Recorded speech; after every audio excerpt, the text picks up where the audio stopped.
Cold ರಿಫ್ ನಿಮ್ಮ ಮನೆಯಲ್ಲಿ ಅಕಸ್ಮಾತ್ ಆಗಿ ಏನಾದ್ರೂ ಈ ಕಾಫ್ ಸಿರಪ್ ಇದ್ರೆ ದಯವಿಟ್ಟು ಇವಾಗ್ಲೇ ಇದನ್ನ ಎತ್ತು ಬಿಸಾಕಿ ನಿಮ್ ಮಕ್ಕಳ ಪ್ರಾಣ ಉಳಿಸ್ಕೊಳ್ಳಿ. ಯಾಕಂದ್ರೆ ಇದು ಮಧ್ಯಪ್ರದೇಶಲ್ಲಿ 20 ಮಕ್ಕಳ ಪ್ರಾಣ ತಗೊಂಡಿದೆ. ಇನ್ವೆಸ್ಟಿಗೇಷನ್ ಮಾಡಿದ್ಮೇಲೆ ಗೊತ್ತಾಯ್ತು ಯಾವುದೇ ಪ್ರಿಕಾಷನ್ಸ್ ಇಲ್ದಿರ 350 ವೈಲೇಷನ್ಸ್ ಜೊತೆ ವರ್ಸ್ಟ್ ಕಂಡೀಷನ್ಸ್ ಅಲ್ಲಿ ಈ ಕಾಫ್ ಸಿರಪ್ ನ ಪ್ರೊಡ್ಯೂಸ್ ಮಾಡ್ತಿದ್ರು ಅಂತ. ಇಷ್ಟೆಲ್ಲ ಆದ್ಮೇಲೆ ಬೇರೆ ಕಂಪನೀಸ್ ಅಲ್ಲೂ ಕೂಡ ಕಾಫ್ ಸಿರಪ್ಸ್ ನ ಟೆಸ್ಟ್ ಮಾಡಿದ್ರೆ ಅವು ಕೂಡ ವರ್ಸ್ಟ್ ಕಂಡೀಷನ್ಸ್ ಅಲ್ಲಿ ತಯಾರಿ ಆಗ್ತಿದೆ ಅಂತ ಗೊತ್ತಾಗಿದೆ. ಇವತ್ತಿನ ಈ ವಿಡಿಯೋದಲ್ಲಿ ಈ ಕೇಸ್ಗೆ ಸಂಬಂಧಪಟ್ಟಂತೆ ಪೂರ್ತಿ ವಿಷಯಗಳು ಏನು ಅನ್ನೋದನ್ನ ನೋಡೋಣ. ವಿಡಿಯೋನ ಫುಲ್ ಆಗಿ ನೋಡಿ. ಈ ಕತೆ ಎಲ್ಲಿಂದ ಸ್ಟಾರ್ಟ್ ಆಯ್ತು ಅಂದ್ರೆ ಫಸ್ಟ್ ಈ ಇಶ್ಯೂ ಬಂದು ಲೇಟ್ ಆಗಸ್ಟ್ ಇಲ್ಲ ಸೆಪ್ಟೆಂಬರ್ ಅಲ್ಲಿ ಪರಾಸ್ಯ ಅನ್ನೋ ಊರಲ್ಲಿ ಕಾಣಿಸ್ಕೊಳ್ಳುತ್ತೆ. ಕಾಫ್ ಸಿರಪ್ ಕುಡಿದಿರೋ ಮಕ್ಕಳು ವಾಮಿಟಿಂಗ್, ರ್ಯಾಪಿಡ್ ಕಿಡ್ನಿ ಫೇಲ್ಯೂರ್ ಮತ್ತೆ ಮೂತ್ರ ವಿಸರ್ಜನೆ ಕಮ್ಮಿ ಆಗಿ ಸಾಯ್ತಿರ್ತಾರೆ. ಇದೇ ರೀತಿ ಚಿಂದ್ವಾರ ಡಿಸ್ಟ್ರಿಕ್ಟ್ ಅಲ್ಲಿ ಮಕ್ಕಳಿಗೆ ಕೋಲ್ಡ್ ಆಗಿದೆ ಅಂತ ಒಂದು ಡಾಕ್ಟರ್ ಹತ್ರ ಕರ್ಕೊಂಡು ಹೋಗ್ತಾರೆ. ಡಾಕ್ಟರ್ ಕೊಟ್ಟಿದ್ದ ಸಿರಪ್ ಕುಡಿದಿದ್ ಸ್ವಲ್ಪ ಹೊತ್ತಲ್ಲಿ ವಾಮಿಟಿಂಗ್ ಸ್ಟಾರ್ಟ್ ಆಗುತ್ತೆ. ಅದಾದ್ಮೇಲೆ ಜ್ವರ ಬರುತ್ತೆ. ಆಮೇಲೆ ನೋಡಿದ್ರೆ ಕಿಡ್ನಿ ಫೇಲ್ಯೂರ್ ಆಗಿ ಸ್ವಲ್ಪ ದಿನಗಳಲ್ಲೇ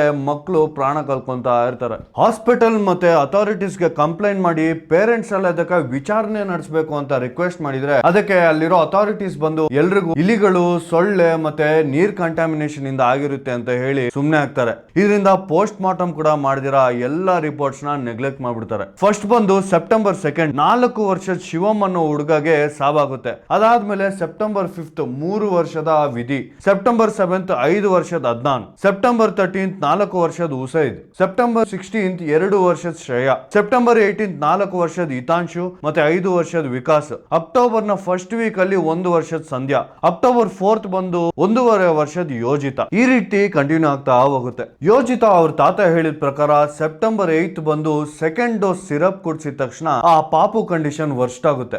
ಅಲ್ಲಿಂದ ನಾಗ್ಪುರ್ ನ ಹಾಸ್ಪಿಟಲ್ ಅಲ್ಲಿ ICU ಗೆ ಶಿಫ್ಟ್ ಮಾಡ್ತಾರೆ. ಅದಾದ್ಮೇಲೆ ಇದೇ ಹಾಸ್ಪಿಟಲ್ ಅಲ್ಲಿ 5 ವರ್ಷದ ವಿಕಾಸ್ ಮತ್ತೆ ಇನ್ನಿಬ್ರು ಮಕ್ಕಳು ಲೈನ್ ಆಗಿ ಕಿಡ್ನಿ ಫೇಲ್ಯೂರ್ ಇಂದ ಸಾಯ್ತಾರೆ. ಇದೆಲ್ಲ ನೋಡಿ ಡೌಟ್ ಬಂದು ಕಿಡ್ನಿಯಲ್ಲಿ ಒಂದು ಟಿಶ್ಯೂ ತಗೊಂಡು ಎಕ್ಸಾಮಿನೇಷನ್ ನಡೆಸ್ತಾರೆ. ಈ ಪ್ರಾಸೆಸ್ ನ ರೀನಲ್ ಬಯಾಪ್ಸಿ ಅಂತ ಕರೀತಾರೆ. ಈ ಟೆಸ್ಟ್ ಅಲ್ಲಿ ನೆಫ್ರಾನ್ಸ್ ಅಲ್ಲಿ ಡ್ಯಾಮೇಜ್ ಕಾಣಿಸುತ್ತೆ. ಡೀಟೇಲ್ಡ್ ಟಾಕ್ಸಿಕಾಲಜಿ ಚೆಕಪ್ ಅಂದ್ರೆ ಯಾವ ಕೆಮಿಕಲ್ ಇಂದ ಈ ರೀತಿ ಆಗಿರಬಹುದು ಅಂತ ಎಕ್ಸಾಮಿನ್ ಮಾಡಿದಾಗ ಕಾಫ್ ಸಿರಪ್ ಕಂಟಾಮಿನೇಷನ್ ಆಗಿರುತ್ತೆ ಅಂತ ರಿಪೋರ್ಟ್ಸ್ ಬರುತ್ತೆ. ಆಮೇಲೆ ಪರಾಶಿಯ ನಗರದಲ್ಲಿ ಇದ್ದಿದ್ದ 25,000 ಮಕ್ಕಳಲ್ಲಿ ಡೋರ್ ಟು ಡೋರ್ ಚೆಕಪ್ ಮಾಡಿದಾಗ 4,658 ಮಕ್ಕಳಲ್ಲಿ ವಾಮಿಟಿಂಗ್, ಕಾಫ್, ವೈರಲ್ ಫೀವರ್ ಇದೆ ಅಂತ ಗೊತ್ತಾಗುತ್ತೆ. ಇದಾದ್ಮೇಲೆ ಕಿಡ್ನಿ, ಲಿವರ್, CBC ಟೆಸ್ಟ್ ಎಲ್ಲ ಮಾಡಿ ಇದರಲ್ಲಿ ಮೋಸ್ಟ್ಲಿ ಕೋಲ್ಡ್ ರಿಫ್ ಸಿರಪ್ ಇನ್ವಾಲ್ವ್ ಆಗಿದೆ ಅಂತ ಗೊತ್ತಾಗಿ ಅಲ್ಲಿಂದ ಕಾಂಚೀಪುರಂ ಅಲ್ಲಿ ಇರೋ ಸೆಸನ್ ಫಾರ್ಮಾಸ್ಯೂಟಿಕಲ್ಸ್ ಇಂದ ಕೋಲ್ಡ್ ರಿಫ್ ಸಿರಪ್ ಅಲ್ಲಿ ಪರ್ಟಿಕ್ಯುಲರ್ ಆಗಿ ಮೇ 2025 ಅಲ್ಲಿ SR13 ಅನ್ನೋ ಬ್ಯಾಚ್ ಅಲ್ಲಿ ಮ್ಯಾನುಫ್ಯಾಕ್ಚರ್ ಮಾಡಿ ಸಿರಪ್ಸ್ ನ ತೆಗೆದು ಚೆನ್ನೈಯಲ್ಲಿ ಡ್ರಗ್ ಟೆಸ್ಟಿಂಗ್ ಮಾಡಿದಾಗ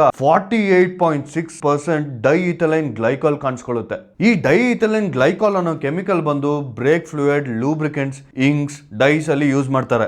ಇಷ್ಟು ಸ್ಟ್ರಾಂಗ್ ಕೆಮಿಕಲ್ ಬಂದು ಮೆಡಿಸಿನ್ಸ್ ಅಲ್ಲಿ ಯೂಸ್ ಮಾಡಿದ್ರೆ ಕಿಡ್ನಿ ಇಶ್ಯೂಸ್ ಬರುತ್ತೆ ಅಂತ 1939 ಇಂದಾನೆ ಇಂಡಸ್ಟ್ರೀಸ್ ಗೆ ಗೊತ್ತಿದೆ. ಅಂಡ್ ಡೆವಲಪ್ಡ್ ನೇಷನ್ಸ್ ಅಲ್ಲಿ ಈ ಸಬ್ಸ್ಟೆನ್ಸ್ ಅನ್ನ ಬ್ಯಾನ್ ಮಾಡಿದ್ದಾರೆ. ಇದಕ್ಕೆ ಆಲ್ಟರ್ನೇಟಿವ್ ಆಗಿ ಗ್ಲಿಸರಿನ್ ಅನ್ನ ಯೂಸ್ ಮಾಡಬಹುದು. ಹಂಗೂ ಈ ಡೈಇಥೈಲಿನ್ ಗ್ಲೈಕಾಲ್ ಅನ್ನ ಯೂಸ್ ಮಾಡಬೇಕು ಅಂದ್ರೆ 0.1% ಗಿಂತ ಕಮ್ಮಿ ಯೂಸ್ ಮಾಡಬೇಕು ಅನ್ನೋ ಇನ್ಸ್ಟ್ರಕ್ಷನ್ಸ್ ಇದಾವೆ. ಆದ್ರೆ ಈ ಕೋಲ್ಡ್ ರಿಫ್ ಅಲ್ಲಿ ಇದೇ ಸಬ್ಸ್ಟೆನ್ಸ್ ಬಂದು 48% ಇದೆ ಅಂತ ಗೊತ್ತಾಗುತ್ತೆ. ಸೊ ಈ ಸಿರಪ್ ಅಲ್ಲಿ ಅಲೌಡ್ ಲಿಮಿಟ್ ಗಿಂತ ಸಾವಿರಾರು ಪಟ್ಟು ಜಾಸ್ತಿ ಈ ಡೈಇಥೈಲಿನ್ ಗ್ಲೈಕಾಲ್ ಅನ್ನ ಹಾಕಲಾಗಿದೆ.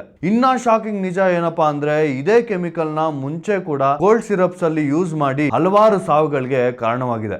ಆದ್ರೂ ಗವರ್ಮೆಂಟ್ ಇದರ ಬಗ್ಗೆ ಸ್ಟ್ರಿಕ್ಟ್ ರೆಗ್ಯುಲೇಷನ್ಸ್ ತಗೊಂಡ್ ಬರ್ತಾ ಇಲ್ಲ. ಈ ಸೆಸನ್ ಫಾರ್ಮಾಸ್ಯೂಟಿಕಲ್ಸ್ ನ ಇನ್ನಷ್ಟು ಡೀಟೇಲ್ಡ್ ಇನ್ವೆಸ್ಟಿಗೇಷನ್ ಮಾಡಿದ್ಮೇಲೆ ಈ ಕಂಪನಿ ಬಂದು ಯಾವುದೇ ಪ್ಯೂರಿಟಿ ಅಥವಾ ಸೇಫ್ಟಿ ಟೆಸ್ಟಿಂಗ್ ಇಲ್ದಿರ ಪ್ರೊಪಲಿನ್ ಗ್ಲೈಕಾಲ್ ಅನ್ನೋ ಡೇಂಜರಸ್ ಕೆಮಿಕಲ್ ಜೊತೆಗೆ ಫಾರ್ಮಾಸ್ಯೂಟಿಕಲ್ ಗ್ರೇಡ್ ಕೆಮಿಕಲ್ಸ್ ಬಿಟ್ಟು ಇಂಡಸ್ಟ್ರಿಯಲ್ ಗ್ರೇಡ್ ಕೆಮಿಕಲ್ಸ್ ನ ಯೂಸ್ ಮಾಡಿ ಪ್ರೊಡಕ್ಷನ್ ಮಾಡ್ತಿರ್ತಾರೆ. ಹಂಗೆ ಫ್ಯಾಕ್ಟರಿ ಒಳಗಡೆ ಇಂಪಾರ್ಟೆಂಟ್ ರಿಕ್ವೈರ್ಮೆಂಟ್ಸ್ ಫಾಲೋ ಮಾಡ್ತಾ ಇರಲ್ಲ. ಮ್ಯಾನುಫ್ಯಾಕ್ಚರಿಂಗ್ ಪ್ರಾಸೆಸ್ ನ ಸೂಪರ್ವೈಸ್ ಮಾಡೋಕೆ ಒಳಗಡೆ ಕ್ವಾಲಿಫೈಡ್ ಕೆಮಿಸ್ಟ್ ಇರಲ್ಲ. ಫ್ಯಾಕ್ಟರಿ ಒಳಗಡೆ ಬರೋ ರಾ ಮೆಟೀರಿಯಲ್ಸ್ ನ ಕ್ವಾಲಿಟಿ ಟೆಸ್ಟ್ ಮಾಡೋಕೆ ಸಹ ಜನ ಇರಲ್ಲ. ಸರಿಯಾದ ವೆಂಟಿಲೇಷನ್ ಇಲ್ದಿರ ಎಕ್ವಿಪ್ಮೆಂಟ್ಸ್ ಎಲ್ಲ ಮುರಿದೋಗಿ ಪೆಸ್ಟ್ ಇನ್ಫೆಕ್ಷನ್ ಆಗಿ ರಸ್ಟ್ ಹಿಡಿದು ಪೈಪ್ ಮೇಲೆ ಕೆಮಿಕಲ್ ರೆಸಿಡ್ಯೂ ಗಳನ್ನ ಸುಮಾರು ದಿನಗಳಿಂದ ಕ್ಲೀನ್ ಮಾಡದಿರಾ ಹಂಗೆ ಮಾರ್ಕ್ಸ್ ಕಾಣಿಸ್ತಿರುತ್ತೆ.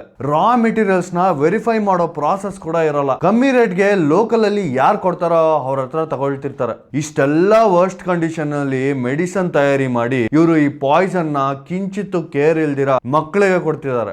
ಒಂದೊಂದು ಮೆಡಿಸಿನ್ ಬ್ಯಾಚ್ ಅನ್ನ ಚೆಕ್ ಮಾಡಿ ಅಪ್ರೂವ್ ಮಾಡಿ ಸೇಫ್ಟಿಯನ್ನ ಅಶ್ಯೂರ್ ಮಾಡೋ ಪ್ರಾಸೆಸ್ ಅನ್ನ ಮೆಡಿಕಲ್ ಟರ್ಮ್ಸ್ ಅಲ್ಲಿ ಫಾರ್ಮಾಕೋವಿಜಿಲೆನ್ಸ್ ಅಂತ ಕರೀತಾರೆ. ಈ ಪ್ರಾಸೆಸ್ ಎಲ್ಲೂ ಈ ಕಂಪನಿಯಲ್ಲಿ ಕಾಣಿಸ್ತಿರಲ್ಲ. ಪ್ರೊಕ್ಯೂರ್ಮೆಂಟ್, ಮ್ಯಾನುಫ್ಯಾಕ್ಚರಿಂಗ್, ಕ್ವಾಲಿಟಿ ಕಂಟ್ರೋಲ್ ಮತ್ತೆ ಡಿಸ್ಟ್ರಿಬ್ಯೂಷನ್ ಟೀಮ್ ನ ಸೇರಿದಂತೆ ಸೆಸನ್ ಫಾರ್ಮಾದ ಪ್ರತಿ ಟೀಮ್ ಟೀಮ್ ಅಲ್ಲೂ ಡಿಫೆಕ್ಟ್ ಅಂಡ್ ನೆಗ್ಲಿಜೆನ್ಸ್ ಇದ್ದು ಈ ಅವಾಂತರಕ್ಕೆ ಕಾರಣವಾಗಿದೆ. ನಾವು ಕೂಡ ಇನ್ಮೇಲೆ ಸೆಸನ್ ಫಾರ್ಮಾಸ್ಯೂಟಿಕಲ್ಸ್ ಇಂದ ಬರೋ ಯಾವುದೇ ಮೆಡಿಸಿನ್ ಅನ್ನ ಯೂಸ್ ಮಾಡಿದಿರಾ ಇರ್ಬೇಕಾಗಿರುತ್ತೆ. ಈ ಟೆಸ್ಟ್ ರಿಸಲ್ಟ್ಸ್ ಎಲ್ಲ ಬರೋ ಮುಂಚೆನೆ ಮಧ್ಯಪ್ರದೇಶ್, ತಮಿಳುನಾಡು, ಒಡಿಶಾ ಮತ್ತೆ ಪುದುಚೇರಿಗೆ ಈ ಮೆಡಿಸಿನ್ಸ್ ಡಿಸ್ಪ್ಯಾಚ್ ಆಗ್ಬಿಟ್ಟಿರುತ್ತೆ. ಇದೆಲ್ಲ ಗೊತ್ತಾಗಿದ ನಂತರ ಈ ಸಿರಪ್ ನ ಎಲ್ಲಾ ಸ್ಟೇಟ್ ಅವರು ಅಫಿಷಿಯಲ್ ಆಗಿ ಬ್ಯಾನ್ ಮಾಡ್ತಾರೆ. ಮಧ್ಯಪ್ರದೇಶ್ ಗವರ್ಮೆಂಟ್ ಮೊದಲು ಇದನ್ನ ನೆಗ್ಲೆಕ್ಟ್ ಮಾಡಿದ್ರು ಕೂಡ ಇದು ನ್ಯಾಷನಲ್ ಯೂಸ್ ಆಗೋಕೆ ಸ್ಟಾರ್ಟ್ ಮಾಡಿದ್ಮೇಲೆ ಅಲ್ಲಿರೋ ಇಬ್ರು ಡ್ರಗ್ ಇನ್ಸ್ಪೆಕ್ಟರ್ಸ್ ಮತ್ತೆ ಡೆಪ್ಯೂಟಿ ಡೈರೆಕ್ಟರ್ ನ ಸಸ್ಪೆಂಡ್ ಮಾಡಿ ಡ್ರಗ್ ಕಂಟ್ರೋಲರ್ಸ್ ನ ಟ್ರಾನ್ಸ್ಫರ್ ಮಾಡ್ತಾರೆ.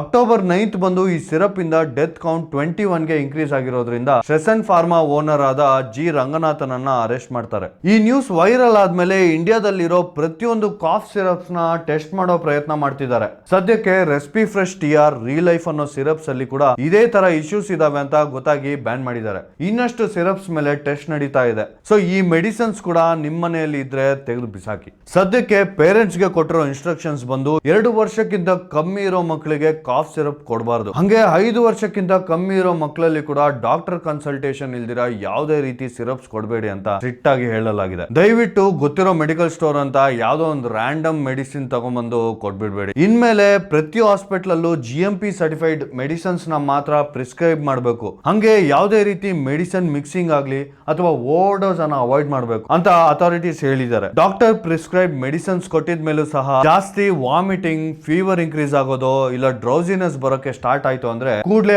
ಆ ಪರ್ಟಿಕ್ಯುಲರ್ ಮೆಡಿಸಿನ್ ಅನ್ನ ಅವಾಯ್ಡ್ ಮಾಡಬೇಕು ಅಂತ ಹೇಳ್ತಿದ್ದಾರೆ. ಹಂಗೆ ಈ ಕೆಮಿಕಲ್ಸ್ ಕೊಡೋ ಬದಲು ಮಕ್ಕಳನ್ನ ಆದಷ್ಟು ಹೈಡ್ರೇಟೆಡ್ ಆಗಿ ಇಟ್ಟು ಟ್ರೆಡಿಷನಲ್ ಮೆಥಡ್ಸ್ ಫಾಲೋ ಮಾಡಿ ಸಾಕಷ್ಟು ರೆಸ್ಟ್ ಅನ್ನ ಕೊಟ್ಟು ಕ್ಲೀನ್ ಅಂಡ್ ಕಂಫರ್ಟಬಲ್ ಸರೌಂಡಿಂಗ್ಸ್ ಅಲ್ಲಿ ಇಡಬೇಕಾಗಿ ಹೇಳಲಾಗಿದೆ. ಇದನ್ನ ನಾವು ಮೆಡಿಕಲ್ ಹಾರರ್ ಸ್ಟೋರಿಗಿಂತ ಹೆಚ್ಚಾಗಿ ನಾವು ನೋಡ್ಬೇಕಾಗಿರುತ್ತೆ. ಜೀವ ಉಳಿಸಬೇಕಾಗಿರೋ ಮೆಡಿಸಿನ್ಸ್ ನ ಎಷ್ಟು ವರ್ಸ್ಟ್ ಕಂಡೀಷನ್ಸ್ ಅಲ್ಲಿ ಮ್ಯಾನುಫ್ಯಾಕ್ಚರ್ ಮಾಡ್ತಿದ್ದಾರೆ ಅಂತ ನಮ್ಗೆ ದುರದೃಷ್ಟವಶ ಕೆಲವೊಂದು ಮಕ್ಕಳ ಪ್ರಾಣ ಕಳ್ಕೊಂಡ್ಮೇಲೆ ಗೊತ್ತಾಗುತ್ತೆ. ಇವ್ರು ಯಾರಿಗೂ ಒಂದ್ ಜೀವದ ಮೇಲೆ ಸೀರಿಯಸ್ನೆಸ್ ಇಲ್ವಾ, ಅವ್ರಿಗೆ ದುಡ್ಡು ಬಂದ್ರೆ ಸಾಕು ಅಂತ ಯೋಚನೆ ಮಾಡ್ತಿದ್ದಾರೆ ಅಂದ್ರೆ ಇನ್ನೇನ್ ಹೇಳ್ಬೇಕು. ಈ ವಿಷಯದಲ್ಲಿ ಮಧ್ಯಪ್ರದೇಶ್ ಗವರ್ಮೆಂಟ್ ನ ಡಾಕ್ಟರ್, ಸ್ಟೇಟ್ ಅಥಾರಿಟೀಸ್, ಹಾಸ್ಪಿಟಲ್ ಮತ್ತೆ ಮೇನ್ ಆಗಿ ಫಾರ್ಮಾ ಕಂಪನೀಸ್ ಯಾರಿಗೂ ಪ್ರಾಣಗಳ ಮೇಲೆ ಸ್ವಲ್ಪನೂ ಯೋಚನೆ ಇಲ್ಲ ಅಂತ ಗೊತ್ತಾಗುತ್ತೆ. ಪ್ರಾಣ ಉಳಿಸಬೇಕಾಗಿರೋ ಜನನೇ ಈ ರೀತಿ ಇದ್ದಾರೆ.